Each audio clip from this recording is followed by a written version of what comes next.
Everyone, आज हम देखते हैं हमारा देश और भारत चैप्टर नंबर 7 ज्योग्राफी का क्लास 6 का। भारत एक बहुत बड़े भौगोलिक विस्तार वाला देश है। उत्तर में यह हिमालय के ऊंचे शिखरों से घिरा है। पश्चिम में अरब सागर एवं पूर्व में बंगाल की खाड़ी तथा दक्षिण में हिंद महासागर भारतीय प्रायद्वीप के तटों पर लहराते हैं। भारत का क्षेत्रफल 32.8 लाख वर्ग किलोमीटर है। उत्तर में कश्मीर से लेकर दक्षिण में कन्याकुमारी तक इसका विस्तार लगभग 3200 किलोमीटर तथा पूर्व में अरुणाचल प्रदेश से लेकर पश्चिम में कच्छ तक यानी गुजरात तक इसका विस्तार 2900 किलोमीटर तक है। यानी उत्तर से दक्षिण 3200, पूर्व से पश्चिम 2900 है। ऊंचे ऊंचे पर्वत, भारतीय मरुस्थल, ऊंची मैदान, आसमान, पठारी सतह, तटीय भाग एवं द्वीप समूह स्थल रूपों की भिन्नता को दर्शाते हैं। यहाँ जलवायु, वनस्पति व अन्य जीवों के साथ साथ भाषा एवं संस्कृति में भी बहुत भिन्नता है। भारत में वास्तव में जलवायु के साथ साथ यहाँ की भाषाओं में भी बहुत भिन्नता है। आप अलग जगह जाएंगे तो वहाँ की भाषाएं प्लस जलवायु में चेंजिंग मिलेगा। इस भिन्नता में भी हम एकता को पाते हैं जो हमारी परंपराओं में दिखती है। यही कारण है कि हम एक राष्ट्र में क्या हैं, बंधे हैं। वर्ष 2011 से अब तक भारत की आबादी 120 करोड़ से अधिक हो चुकी है। यह चीन के बाद विश्व का दूसरा सबसे अधिक जनसंख्या वाला देश है, लेकिन अब पहला है। प्रायद्वीपी क्या होता है? प्रायद्वीप उसे कहते हैं वह स्थल भाग जो तीन तरफ से किससे घिरा हो, जल से घिरा, उसे प्रायद्वीप कहते हैं। स्थिति देखते हैं, कह रहे हैं भारत उत्तरी गोलार्ध में स्थित है। कर्क रेखा 23.5 डिग्री उत्तर देश के लगभग मध्य भाग से होकर गुजरती है। जो कर्क रेखा है वह हमारे देश के बीचों बीच से गुजरती है। दक्षिण से उत्तर की ओर भारत की मुख्य भूमि का विस्तार 8 डिग्री 4 मिनट से उत्तर से लेकर 37 डिग्री 6 मिनट उत्तर अक्षांशों के बीच है। पश्चिम से पूर्व तक भारत का विस्तार 68 डिग्री 7 मिनट से लेकर पूर्व से 97 डिग्री 25 मिनट पूर्व देशांतर के बीच है। अगर हम विश्व की को पूर्वी एवं पश्चिमी गोलार्ध में बांटते हैं तो भारत की स्थिति किस गोलार्ध में होगी? बहुत बड़े देशांतरी विस्तार लगभग 29 अंश के कारण यहाँ के दो छोर पर स्थित है। स्थानों के स्थानीय समय बहुत अधिक अंतर हो सकता है। इसी तरह की दूरी पर स्थित दो स्थानों के बीच के समय का अंतराल लगभग 2 घंटे का होगा। कितने घंटे का होगा? दो स्थान जो हमारा पूर्व से यहाँ से लेकर और यहाँ तक के जो है आपका अरुणाचल से लेकर कच्छ तक के अक्षांशों के बीच कितने समय का अंतराल है? 2 घंटे का। 2 घंटे का है। जो आपके भारत की स्थिति है वह गोलार्ध में है उत्तर पूर्वी की स्थिति, यानी उत्तर पूर्वी में हमारा जो क्या है भारत स्थित है, उत्तर पूर्वी गोलार्ध में। जैसा कि आपने पहले पढ़ा है कि प्रत्येक एक अंश देशांतर के लिए स्थानीय समय 4 मिनट पहले भाग में यानी पहले चैप्टर में हम आपको बताएं अंतर होता है, यानी कि एक अक्षांश से दूसरे अक्षांश के बीच जाने में 4 मिनट लगता है। पश्चिम में गुजरात की अपेक्षा पूर्व केवल अरुणाचल प्रदेश सूर्योदय लगभग 2 घंटे पहले होता है। आप पहले पढ़ चुके हैं कि 82.5 डिग्री पूर्व देशांतर के स्थानीय समय को भारत का मानक समय माना गया है। इस यामोत्तर को भारत का मानक यामोत्तर भी कहा जाता है। भारत के पड़ोसी देश, कह रहे हैं 7 देशों की स्थलीय सीमाएं इसकी सीमाओं से जुड़ी हैं। चित्र संख्या 7.1 में इन देशों का नाम पता लगाइए। देखिए 7 देश कौन है। पहला आपका क्या है? नेपाल जुड़ा है आपसे। दूसरा देश आपका चीन जुड़ा है। तीसरा आपका अफगानिस्तान यहाँ पे जुड़ा है ऊपर। और चौथा आपका क्या है? पाकिस्तान जुड़ा है। पांचवा आपका भूटान जुड़ा है। छठवां आपका क्या जुड़ा है? बांग्लादेश। और सातवां कौन सा देश है? म्यांमार जुड़ा हुआ है। इनमें से कौन सा देश है जिनकी सीमाएं समुद्र से नहीं जुड़ी हैं?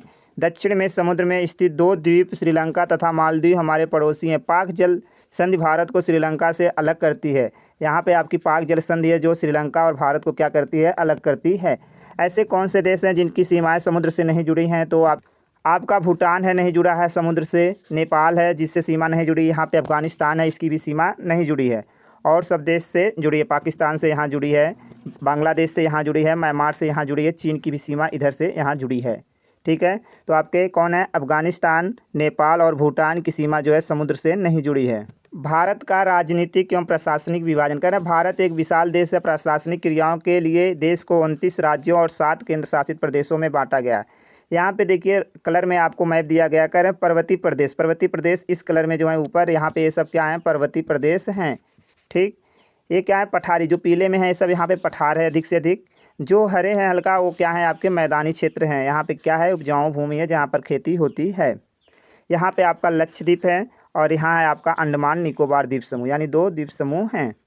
यहाँ हमें बांटा दिल्ली और भारत की राजधानी है। राज्यों का निर्माण मुख्यतः भाषाओं के आधार पर हुआ। क्षेत्रफल की दृष्टि से सबसे बड़ा राज्य राजस्थान है तथा सबसे छोटा राज्य क्या है? गोवा है। राज्यों को जिलों में बांटा गया है। भौतिक विभाजन क्या है, यह देखते हैं। भारत में पाई जाने वाली भौतिक आकृतियों विभिन्न प्रकार की हैं, जैसे पर्वत, पठार, मैदान, तट तथा द्वीप समूह। उत्तर में बर्फ से ढका हिमालय संतरी कार्य करता है। हिम प्लस आलय का मतलब होता है कि बर्फ का घर। हिमालय पर्वत को 3 मुख्यतः समांतर श्रृंखलाओं में बांटा जाता है। सबसे ऊपर में जो स्थित श्रृंखला उसे बृहत हिमालय कहा जाता है। क्या कहा जाता है? बृहत हिमालय या हिमाद्री भी उसी को कहते हैं। इसी श्रृंखला में विश्व की सबसे ऊंची शिखर है मध्य हिमालय या हिमालय, जिसे मध्य हिमालय या हिमालय कहा जाता है। हिमाद्री के दक्षिण में स्थित है, यानी उससे नीचे। बहुत से लोकप्रिय पहाड़ियाँ स्थान यहाँ स्थित है। 5 पहाड़ियाँ स्थानों के नाम पता लगाइए। शिवालिक सबसे दक्षिणी में स्थित है, यानी तीसरा भाग जो है शिवालिक का है, जो सबसे दक्षिण यानी सबसे नीचे है। हिमालय के दक्षिण में भारत का उत्तरी मैदान स्थित है, यानी हिमालय के और दक्षिण में जब आएंगे शिवालिक से नीचे तो वहाँ पे क्या है? दक्षिण का मैदान स्थित है। ये मैदान समतल तथा सपाट है। ये मैदान सिंधु, गंगा, ब्रह्मपुत्र तथा इनकी सहायक नदियों के द्वारा लाए गए जलोढ़ निक्षेपों से बने हैं। जलोढ़ निक्षेप यानी मिट्टी जो नदी के द्वारा लाई जाती है। नदियों के ये मैदान कृषि के लिए उपजाऊ भूमि प्रदान करते हैं। यही कारण है कि इन मैदानों में जनसंख्या अधिक है। जहाँ खेती होगी वहाँ जनसंख्या रहेगी। भारत के पश्चिमी भाग में भारतीय महामरुस्थल है। पश्चिमी भाग में भारत के महामरुस्थल है स्थित है। यह शुष्क, गर्म तथा रेतीला स्थल है। यहाँ वनस्पतियों की मात्रा बहुत क्या है? कम। उत्तरी मैदानों के दक्षिण में प्रायद्वीपीय पठार स्थित है। इसकी आकृति त्रिभुजाकार है। कह रहे हैं उत्तरी मैदानों में दक्षिण में प्रायद्वीपीय पठार है। इनकी आकृति कैसी? त्रिभुजाकार है। इसका धरातल काफ़ी ऊंचा नीचा है। इस क्षेत्र में बहुत सी पहाड़ियाँ, श्रृंखलाएं तथा घाटियाँ स्थित है। इसके उत्तर पश्चिम में अरावली श्रृंखला स्थित है, जो विश्व की सबसे क्या है? पुरानी श्रृंखला है अरावली।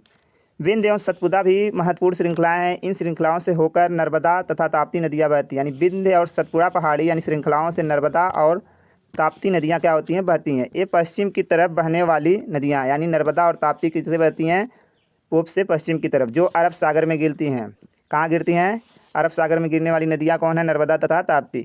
इस पठार के पश्चिम में पश्चिमी घाट या सह्याद्री तथा पूर्व में पूर्वी घाट स्थित है। पश्चिमी घाट का विस्तार एक समान रूप में है, जबकि पूर्वी घाट बीच बीच में टूटा हुआ तथा असमान है। इन पठारों में खनिजों जैसे कोयला एवं लौह अयस्क की प्रचुरता है, यानी इन पठार में आपको क्या? कोयला और लौह अयस्क बहुत अधिक मात्रा में है। चित्र संख्या 7.3 है, लेकिन हम लिए नहीं, सॉरी इसके लिए। पश्चिमी घाट के पश्चिम में तथा पूर्वी घाट के पूर्व में तटीय मैदान स्थित हैं।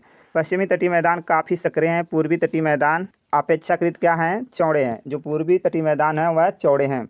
वहाँ पूर्व की ओर बहने वाली कई नदियाँ हैं, जैसे महानदी, गोदावरी, कृष्णा तथा कावेरी बंगाल की खाड़ी में गिरती हैं। ये नदियाँ अपने मुहाने पर उपजाऊ डेल्टा का निर्माण करती हैं। बंगाल की खाड़ी में गंगा एवं ब्रह्मपुत्र नदियों के मुहाने सुंदरवन डेल्टा स्थित है। कह रहे हैं बंगाल की खाड़ी में गंगा एवं ब्रह्मपुत्र नदियों के मुहानों पर क्या है? सुंदरवन डेल्टा है। किस नदी के? गंगा एवं ब्रह्मपुत्र नदी के। क्या आप जानते हैं प्रवाल? प्रवाल क्या होते हैं? छोटे समुद्री जंतुओं के कंकाल, जिन्हें पालिप कहा जाता है, यानी समुद्र के छोटे छोटे जो जीव होते हैं उनके कंकाल, जिसे पालिप कहा जाता है।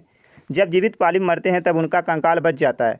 अन्य पालिप की वृद्धि इन ठोस कंकालों के रूप में होती है, जो बढ़ते बढ़ते काफ़ी ऊंचे होते जाते हैं तथा इन प्रकार प्रवाल द्वीपों का निर्माण होता है। यानी प्रवाल द्वीपों का निर्माण किनसे होता है? समुद्र के छोटे छोटे जीव के कंकालों से होता है।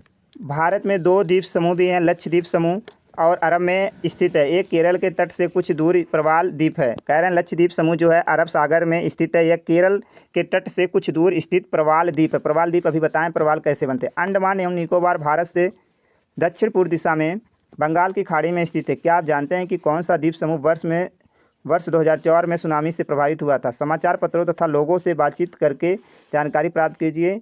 जब सुनामी भारतीय तट से टकराई थी तो किस प्रकार लोगों ने अपना अलग अलग तरीके से इस चुनौती का सामना किया था?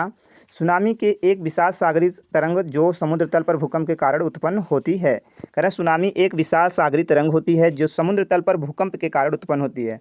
जो 2004 की बात पूछें, कौन सा द्वीप समूह क्या हुआ था, जो भी द्वीप समूह प्रभावित हुआ था, वो आप कमेंट करके बता दीजिए और वीडियो को जरूर लाइक करिए। धन्यवाद।